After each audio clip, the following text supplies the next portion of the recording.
જામનગરમાં આજે શનિવારે બજરંગ દળ અને વિશ્વ હિન્દુ પરિષદ દ્વારા કલેક્ટર કચેરી ખાતે આવેદનપત્ર આપવામાં આવ્યું છે। સંસદમાં ઉત્તર પ્રદેશના રામજીલાલ સુમન નામના એક સાંસદે વીર સાંગા વિરુદ્ધ ટિપ્પણી કરી તેના વિરોધમાં આ આવેદન આપવામાં આવ્યું છે। આવેદનમાં માંગણી કરવામાં આવી છે કે રામજીલાલને સાંસદ તરીકેથી હાંકી કાઢવામાં આવે અને તેઓ સમગ્ર ભારતની માફી માંગે। આવેદનપત્ર આપ્યા બાદ બજરંગ દળના જિલ્લા સંયોજક મનીષસિંહ ચૌહાણે આ અંગે આપેલી વિગતો પ્રસ્તુત છે। આજરોજ વિશ્વ હિન્દુ પરિષદ બજરંગ દળ દ્વારા જે એક સમાજવાદી પાર્ટીના તથાકથિત સાંસદ દ્વારા જેમ રામજીલાલ સુમન દ્વારા વીર મહારાણા સાંગા કે જેઓ મહાન પરાક્રમી યોદ્ધા હતા કે જેમણે વર્ષો સુધી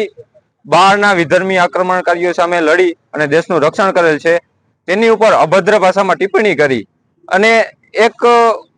સમાજમાં એક અલગ રીતે વિચાર ઉત્પન્ન કરવાનું એને એક ષડયંત્ર કર્યું છે, જેના વિરોધમાં વિશ્વ હિન્દુ પરિષદ બજરંગ દળ જામનગર મહાનગર અને જામનગર ગ્રામ્ય જિલ્લા દ્વારા આપણા કલેક્ટર સાહેબને રાષ્ટ્રપતિશ્રીને સંબોધીને એક આવેદનપત્ર આપવામાં આવ્યું છે, જેમાં